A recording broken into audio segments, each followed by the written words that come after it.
Racial background effect on AP performance.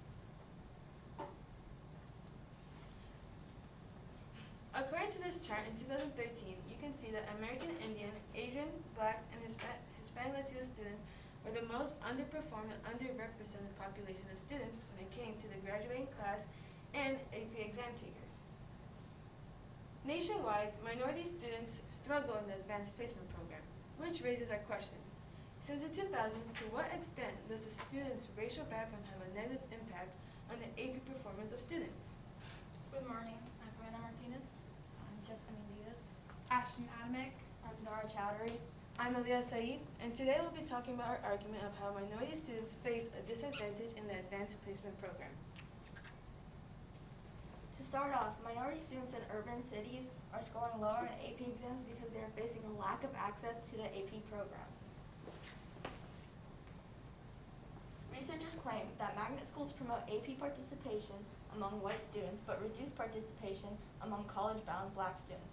This statement indicates that Black students are less likely to be encouraged to take AP courses, meaning that the enrollment data for Black students is going to be lower.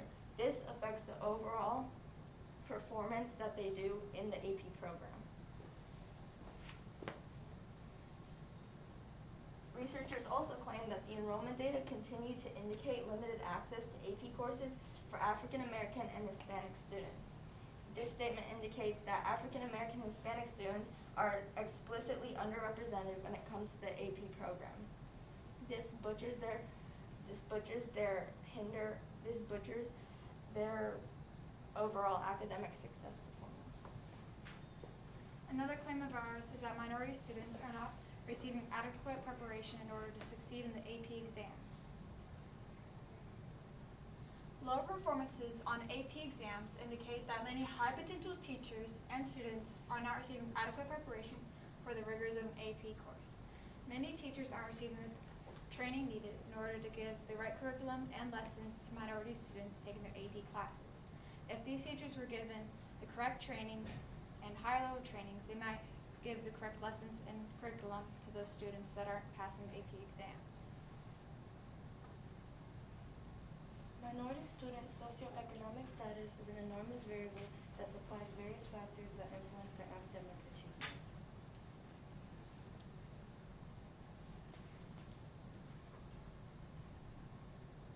As you can see in this table representing the relationship between teacher ratings and student success in AP literature and calculus, African American, Mexican, and Puerto Rican students do not receive the proper preparation needed to succeed. This also ties into minority students and their parents' own level of success in education. Parents of minority students were less likely to have higher levels of education, which proves that the three main resources needed to achieve success in rigorous courses like AP are motivation, support, and preparation. When students have a lack of these three prominent resources from their parents, teachers, and peers, they are unlikely to succeed. 16% of people of color live in high poverty neighborhoods compared to 4% of the white population. This shows that there is a lack of economic access specifically towards people of color. We also found that minority students' performance on the AP program has increased over the past few years. Minority students have been shown to perform better in the AP exam. However, even though they have higher scores, they are still under the level of white students, since only 4.1% of all African American students who took the AP exam in 2011 passed, and nearly half of these students scored the lowest score on the AP exam as compared to the Caucasian peers who only 16% scored the lowest, meaning that these students are still underrepresented among the successful passing students. Overall, we found that they have a lack of access to the AP program, a scarcity of adequate preparation, and their socioeconomic status offering limitations to their academic achievement. However, we found that our most strongest and most successful solution was the implementation of the AP website. The AP website ensures that students, even from the comfort of their home, have access to other and more resources to better prepare themselves for the AP exam and AP courses they take. However, with these benefits come limitations, such as personal connection and digital divide. Not all students, especially those in lower income cities, have access to internet or, let alone, a digital device. However, as well as the fact that personal connection also is a barrier in this implementation, as the fact that teacher-to-student connection in person has a better impact on their learning when compared learning through a computer screen. Another solution that was implemented in the state of Florida was state incentives. Florida statutes mandated districts grant teachers a $50 incentive, and this was for each student that passed the AP exam. Now, when this was specifically studied in Black students in Florida, Florida experienced the second largest negative cost effectiveness ratio of negative 0.46, meaning that Black students were failing more exams than they were passing. This incentive was made to encourage teachers to teach the AP program, but now in majority Black student population schools, teachers are disencouraged because they're not receiving the bonus. So this solution was proven to be inefficient and not to work. Another solution of ours that could work is increase in availability. Schools have taken a collaborative approach among faculty, administration, counselors, and parents to increase the number of racial minority students enrolled in AP courses. Most would think that this would work, but in reality, it demonstrated to have a lack of efficiency. With more minority students in, that might not have been the proper course for them to be enrolled in, thus having them fail the AP exam.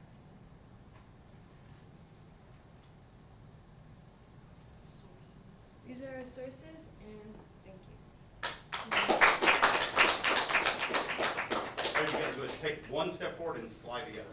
That was like 3 steps forward, like literally one. Now you need to all take a step back. Thank you. All right, here we go. Let's. I'm going to literally start over here and work my way across. Father, you're first.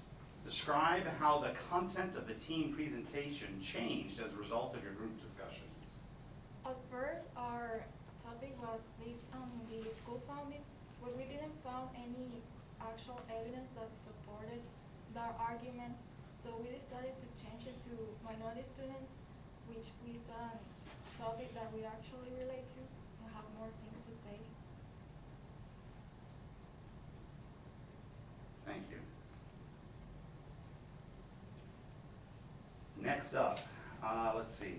In the future, what change would you make to your group norms, and how would you expect that to improve your team presentation?